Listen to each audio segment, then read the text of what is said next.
All right, so the most recent album in Knocked Loose's discography is You Won't Go Before You're Supposed to. This one was just released in May of 2024. Got 10 songs, 27 minutes. We did have a lineup change on this one. Cole Crutchfield left the band in 2020 and was replaced by Nico Calderon, who now shares backing vocal duties with the lead guitar player Isaac Hale.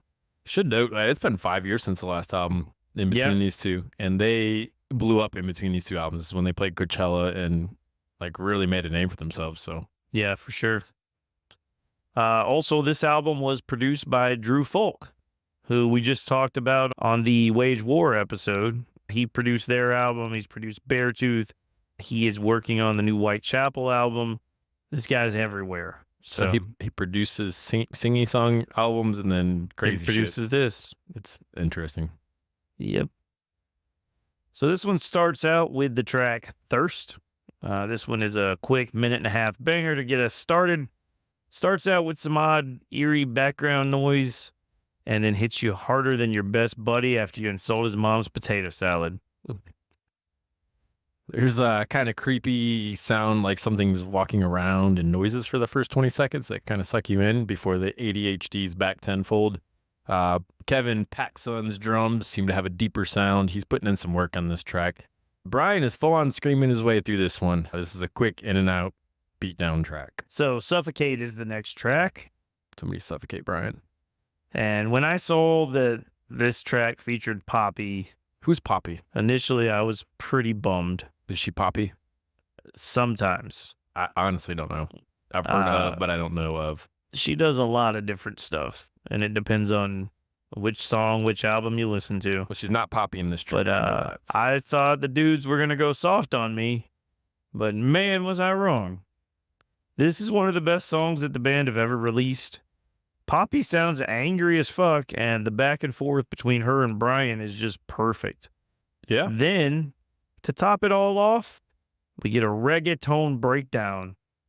What more do you want out of a song? It was reggaeton, but it was like super heavy. It was like really heavy. The drums are explosive through this. And as you mentioned, Poppy and Brian do like, they go back and forth with each other and hold their own with their whining.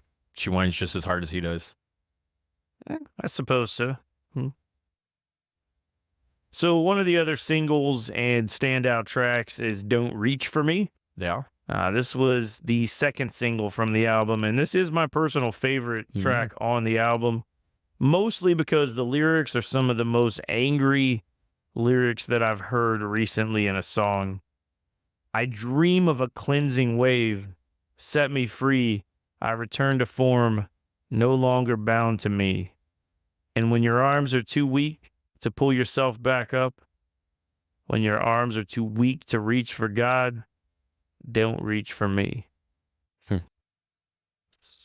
So there's like 3 songs here, the first half of which is the same old crap they've been doing the last 2 albums that I didn't like. Then there's weird little breakdowns that got my attention into another boring breakdown, which eventually leads to the main breakdown. Seems like all this band is really about is beatdown breakdowns, and I'm honestly bored with it at this point. Okay.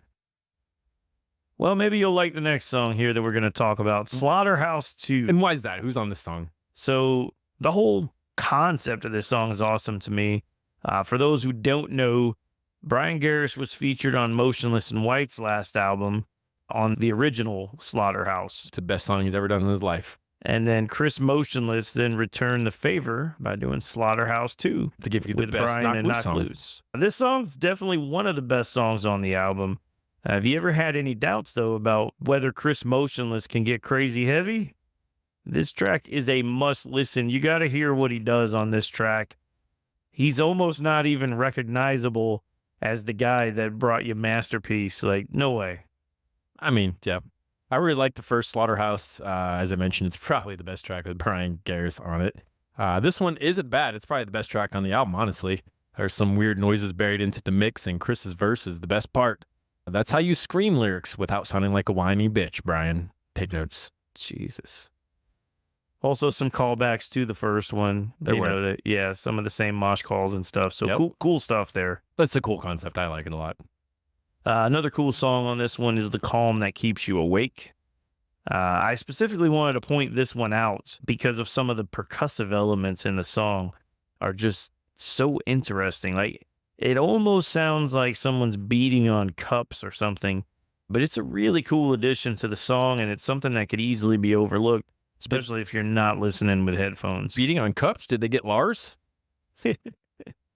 Trust me, it sounds better than anything that Lars has done. But it reminds me of The drummer, the drummer of uh, this band is good. Pac-Man's good, so I give him that. but it reminds me of Spoon Man when you had all the extra crazy Yeah. shit. The spoons, And if you're not paying attention, you miss know, it. Well, yeah, and that was a cool one to me. I will say I've listened to Knock Loose with headphones on and in my car, and it definitely is better with headphones on because you can hear a lot of the different little shit that they're adding in. So another cool one is Blinding Faith. This one is just absolutely anxiety inducing right from the jump. It starts with the weird alarm clock sounds, but this one definitely brings a good bit of metal into it. Yeah. And again, has multiple breakdowns. When those deep gutturals come out, it makes me wonder, what would this band sound like with a completely different vocalist? They would sound like every other beatdown hardcore band. And that's why they're getting the attention that those bands aren't. You might be right. So they close this album with Sit and Mourn. This is by far the most melodic thing the band have ever released. For a lyrically heavy album like this one, I feel like it is the perfect closer. Did you say this is the best song they've ever released? No, I said it's the most melodic song that they've ever released. It starts out with what sounds like flies buzzing and just distortion and a clean melodic guitar before they get right back into the heaviness, albeit at a much slower tempo than the rest of the album, but still super intense. The last minute or so of the song actually sounds like a Deftones song, although there's no vocals. But if you listen to what's going on musically, there's definitely some Deftones inspiration in there. I'll take your word for that. This actually may be the best song I've heard from the band. It's got a lot of moments of just instrumental with some melodic guitar work, but there's too much distortion over everything really to let it come through. If they'd cut that back a little bit, it'd sound even better. It's a solid closer. I like when Brian's not involved as much. It is what it is. There's a lot of interesting riffs if you can find them behind all the overdone distortion. There's heavy drum sections and sample noises mixed in and out to add a lot of layers to each song. But unlike the last album, I was unable to block out the shitty, obnoxious vocal from Brian. It overrides anything good this band is doing. It ruins every single song for me. The songs also continue to change directions way too much and seem to be built just to go from one breakdown to the next. This is beatdown music just to be beatdown music. I don't find any real substance here behind any of it. Jason's dove deeper into the lyrics. There probably is more back behind it, but I can't get beyond Brian's vocal. And if you're into that, that's cool, but it's just not for me. This is kind of like adolescent tantrum throwing music, and I'm just glad this discography is over. You won't go before you're supposed to gets a 2 out of 6 from me. All right.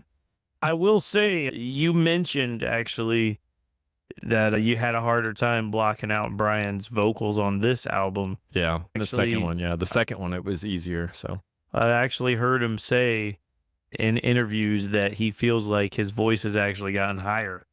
And that's not anything that he did intentionally. It's just like, he needs to drink some goat's blood. well, he's actually learned, he's actually started working with a vocal coach because he wasn't doing anything before. Screeching the way he is or has been, he's not gonna have a voice if he keeps doing that shit. Well, and that's what he was worried about. But there's some cool interviews out there with Brian if you look for them. I'll have to check out. That was one of the things he said, is that as he's learning new techniques, it seems like his voice has actually gotten higher. And that might be why you've had a harder time blocking it out on the newer album. More Mickey Mouse. Look, I don't want to completely trash the band. I know you still got to give us your rating. Like, this band is very important. They're bringing a lot of people to the scene. It's just not for me. But yeah, and everything's not for everybody, and it doesn't have to be. And that's fine. And I know you well enough to know that, whether you like this shit or not, You respect what they're doing and what it's doing for the scene. Yep. And for whatever fucking reason, it's a mystery, just like with Lorna Shore. Like, these dudes are bringing in people that don't always listen to this type of music. No, they're super heavy bands that like shouldn't be bringing in like mainstream type attention, and they both are. So good for them. But overall, what do you got this album at, Jason? So on this album, I kind of touched on it a little bit, but I think that the band really managed to bring together everything that they've been doing all along, and they added in some new production tricks with Drew Falk and improved their overall songwriting.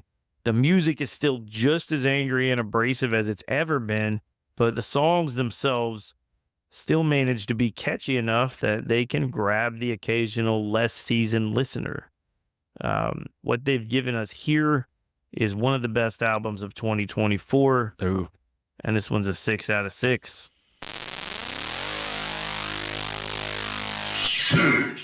6.